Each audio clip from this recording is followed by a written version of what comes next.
এটা হচ্ছে ট্রান্সফরমারের প্রাইমারি ওয়াইন্ডিং মানে প্রাইমারি কয়েল। আর এই যে কালো পড়ে গেছে এইখানে ছিল সেকেন্ডারি ওয়াইন্ডিং বা সেকেন্ডারি কয়েল। এটা হচ্ছে 12 ভোল্টের একটি ট্রান্সফরমার। ট্রান্সফরমারটা আজ আপনাদেরকে সম্পূর্ণ খুলে দেখাবো যে এটা আসলে কিভাবে কাজ করে। ট্রান্সফরমারের মেটাল কেস বা বডি আগে খুলে নিচ্ছি।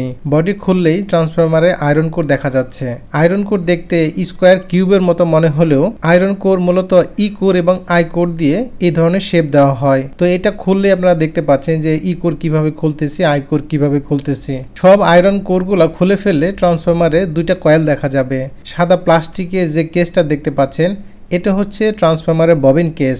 আর এই যে মোটা তার এটাতে ছিল ট্রান্সফরমারের সেকেন্ডারি ওয়াইন্ডিং। আমার প্রয়োজনে আমি এটা আগেই খুলে ফেলেছি। ববিনের মধ্যে শুধু এখন প্রাইমারি ওয়াইন্ডিংটা দেখতে পাচ্ছেন, সেকেন্ডারি ওয়াইন্ডিংটা পুড়ে গিয়েছিল। দেখেই হয়তো বুঝতে পারছেন ববিন কেসটাও সামান্য পোড়া দেখা যাচ্ছে।